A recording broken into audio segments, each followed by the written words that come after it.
waxaan idin soo maray inaan la qaybsado xanuunka iyo wixii dhacay aan ognahay oo runtii waxashnimada ahayd waan arkayno inaysan qolooyinkan horarka ah oo shayaadiinta ah inaysan u dal lahayn dawladda ee qof walba oo Soomaali ah caruur iyo ciroolaba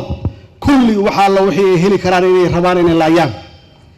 taasi waxay ka turjumaysaa taas waxa tusaale u ah degmada kaliya ma aha wax dhibka soo gaaray waxa dhibku soo gaaray dugsi quraan oo ilmo yar yar ay dhiganayeen oo saddex kamid ah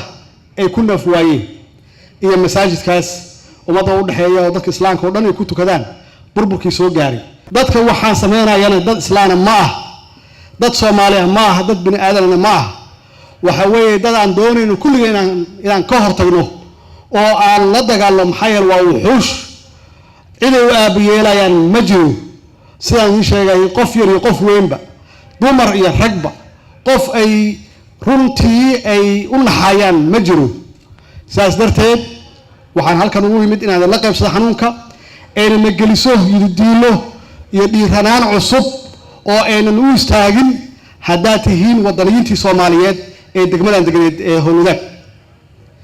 waxaan leeyahay hawsha meesha ka sii wada meeshaana maxaan ku raahdaa degmada burburkeeda iyo masaajidka iyo dugsiga quraanka waxaan ku dhisaynaa barnaamijkeennii ahaa isxilqaan